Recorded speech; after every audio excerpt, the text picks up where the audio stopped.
Please be seated.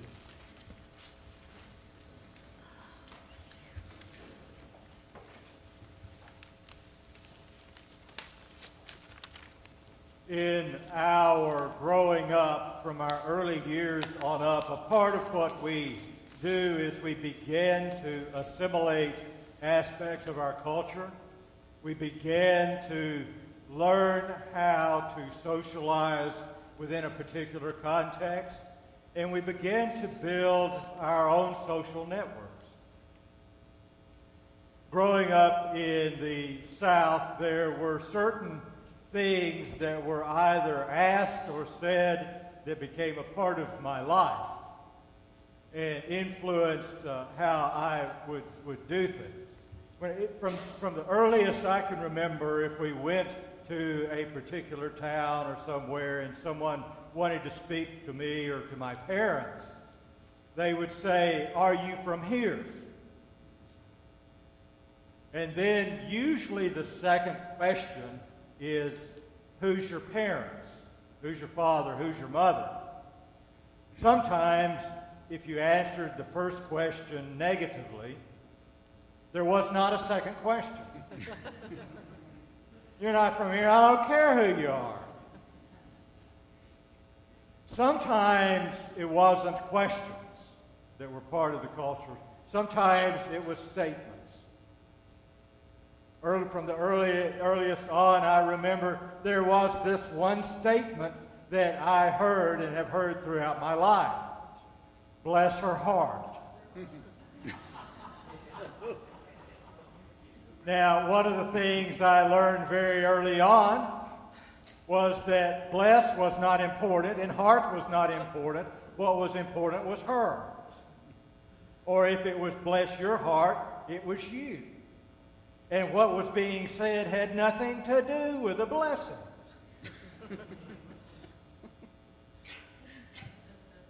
As I grew older and got into my early teens and began to hang out with some in my age in a little older groups,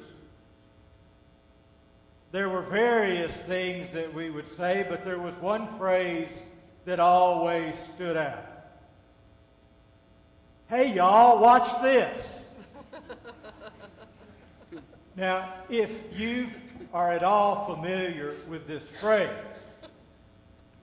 you understand various things were about to happen. One is that everybody in the group is going to turn their attention on who said it. And the second thing is that everyone who turns their attention on who said it is beginning to think in their mind, what is going to go wrong?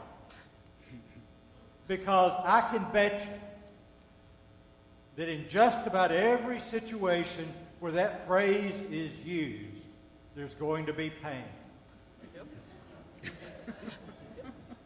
Now, it may involve in the early years a bicycle in a ditch, or it might involve a rope swing in a body of water,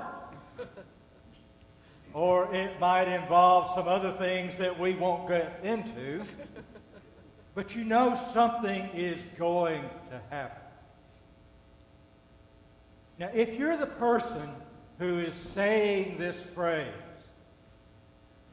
and it's not the first time you've ever said it, you always want to make sure that there's somebody there on whom you can depend. That person is going to be there when you get hurt to kind of help you up. Or if what you did is ultimately embarrassing, they will attract some of the attention and take it away from you. And God forbid, if you start to cry, they're going to really get the attention away from you. And then in older years, they may even load you in the car and take you to the emergency room. But you always want to know that there is someone there for you. In the Gospel of John, we continue reading what is referred to as the farewell discourse of Jesus. It's still Maundy Thursday. He is trying to say to folks, to his disciples what's going to be happening over the next few days. He's saying to them, come tomorrow, I'm going to walk a really, really bad walk. And then I'm going to die a really painful death. Now, throughout their life together, Jesus had always been there for them. He had been their advocate all along. But now he is concerned about them. Never mind the road he's going to walk. Never mind the pain he's going to have. He's concerned about them.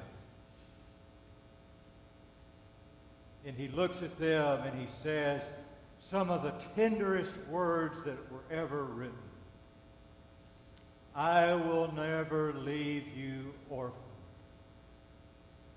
I will never leave you orphan.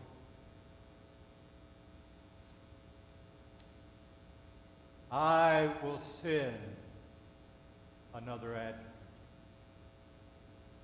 Now, we get all caught up in this, and we talk about it theologically and ontologically in various ways, and we talk about this as being the manifestation of the Holy Spirit. It was not developed there. The Holy Spirit existed all along. That's the breath of God that moved over the earth and gave it form. But Jesus wants to make sure that they and we never are alone. There's always someone here for us. The Spirit is always with us. Now I ask you, take just a moment in your mind and think. Think of a time in your life when things were not going well. But there was someone there with you. Someone who called you up, or who came and sat with you, or who said, come on, let's go fishing. Think about that. Think about if there was a time in your life when you just did not feel you could go on. And somehow someone touched you. And through that little spark of that touch, you said, I can make it. And how about those times when you feel, or I feel, that there is no one in the world for me? And I just kind of shuffle my way through what I'm going through, and I get through it, and I'm going, well, I did that. And then down the road I look back and I say, so-and-so was always there for me. And I didn't see it.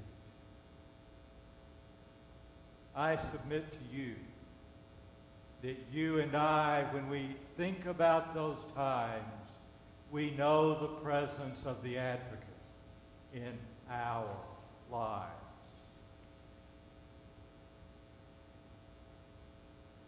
But you know, the Holy Spirit is not just about each of us individually. It's about us as a church, too. It's about that. And so let's shift that thinking, and let me ask you to do something that actually may be a little harder. You didn't think I was going to make it easier, did you? Think about a time when you sat with someone who was going through a difficult time. And you sat with them.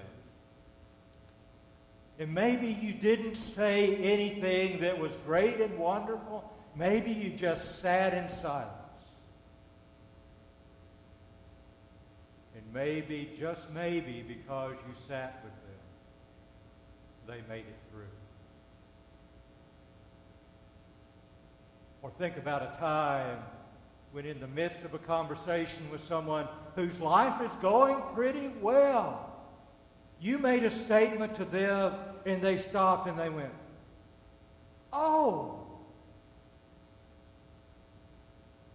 And they had a new awareness, an awakening of something that had not been there before because you said something.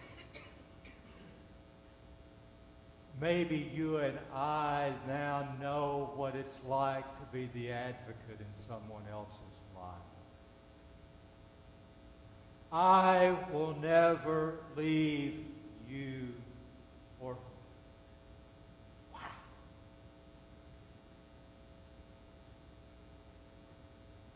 I really think Jesus was a Southerner.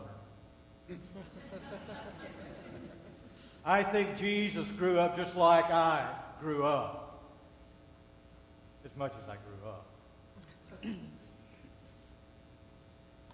I think that somewhere along as he was growing up, he along with a group of his friends were out somewhere, and at some point he said, "Hey, y'all, watch this."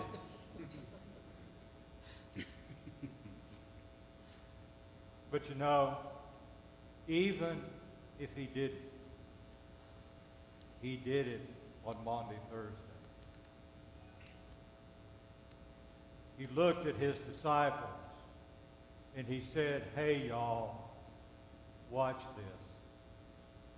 I'm going to walk the walk. I'm going to die. And I'm going to rise again. Because you know what? I'm never going to leave you orphan." Amen.